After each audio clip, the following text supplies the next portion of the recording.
Hello everybody, today is Tuesday, August 8th. It's 4:08 p.m. Eastern Standard Time. Fantastic day for the auto trader. On my left is the time and sales. We can see the E-mini S&P trading at 2472.50. Before I begin, first the required disclaimer. Okay, it's now 4:09. E-mini S&P trading 2472.25.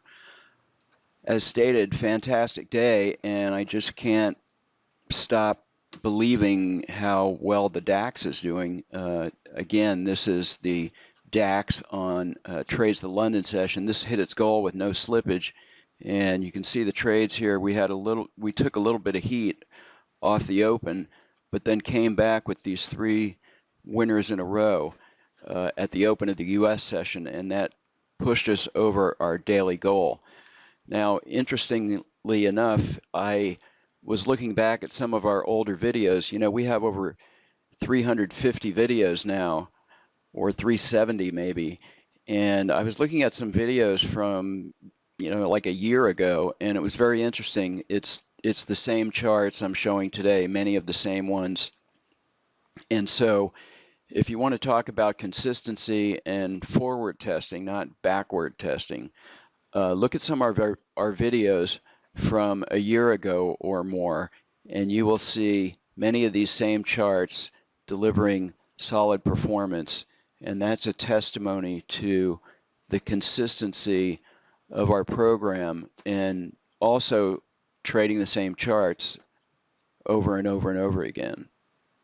Okay, here's the DAX from the US session, and this had just two trades for the day. It had a small loser right here, and then we had a short trade and prematurely stopped out. Actually stopped out because of time. I have the session end on the DAX at about 2:30 p.m. Eastern Time. This did 925 on two contracts.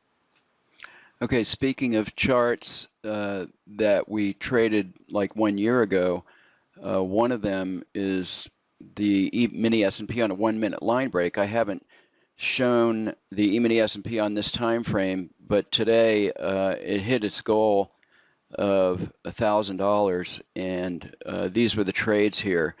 I used to have much higher goals on this, but $1,000 in the E-mini S&P on two contracts is just fantastic, and it delivered here. And you can see the trades. You can also see why I use line break bars is it really shows the trend without a whole lot of noise, and the auto trader line break logic is very, very effective. Just a quick look at the market profile chart. A few days ago I commented that the market was kind of trading in a range, and today it broke out well above that range, but that was sold into pretty hard.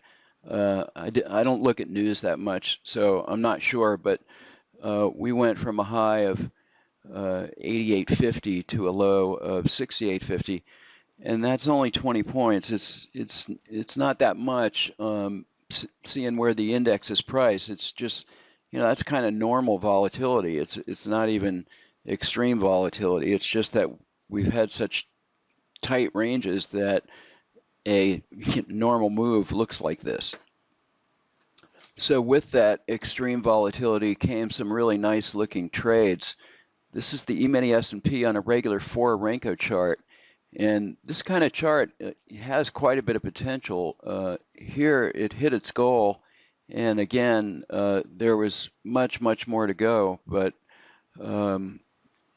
again, $1,000 goal on the E-mini S&P is just spectacular. It's anybody that trades the E-mini S&P manually knows how hard it is just to make a few points. So regular Renko chart, pretty solid performance. We've only been showing the Russell a short time since it returned to the CME, and I've got the volume plotted here. There's not a whole lot of volume just yet on the Russell, but this hit its goal, I believe, of, well, I don't have a profit target on this one. I'm just letting it trade. So anyway, it did 1,095 for the day. You can see some of the trades here, and you can see our equity curve. It was pretty active. We took a little bit of heat off the open, but we had lots and lots of winning trades on this chart. So the Russell coming back to life. The 30-year Treasury bond on the Superenco 2 tick is a chart we've seen quite a bit lately. We had 2 losers and 3 winners. Thanks to this very large short trade here and this resulting long, we did 937.50 in the bonds. Okay, again, I'm trying some different time frames on the E-mini S&P. This is a Superenco 2 tick, and we had 3 longs in a row, actually 4. This one, 3 longs in a row. This was actually a short trade that was break even. And then these 3 trades. This has a reasonable profit target of $700 here, and that was probably hit, and we had a couple of ticks slippage at the end here. So pretty solid performance here. Okay, this is the gold chart on a Superenco 14 tick, and this just had a single long trade here, good for $500 on 2 contracts.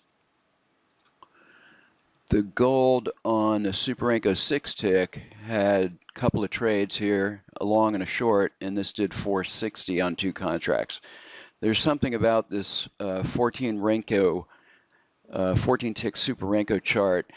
The DAX often hitting its goal on this chart. I've begun to look at some other markets on this 14 Superenco time frame, as it appears to be pretty solid.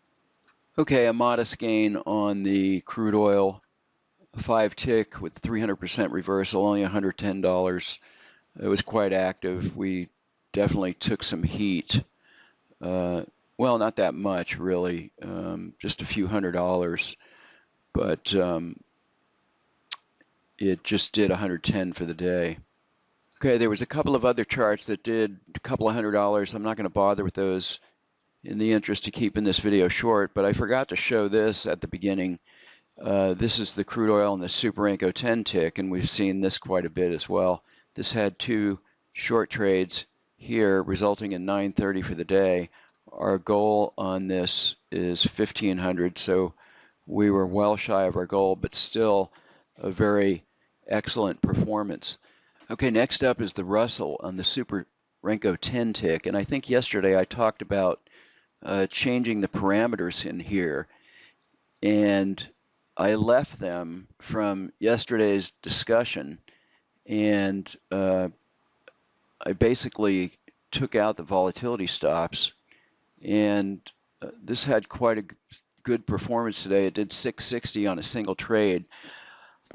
I think with the Russell being that it's 10 ticks per point, I could be a little more liberal in my first target as well.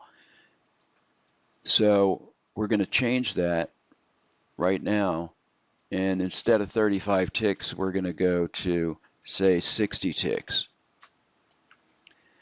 That's all for today's video. If you'd like to find out more, please visit our website at bluewavetrading.com or send us an email to systems@bluewavetrading.com. Thanks for watching today.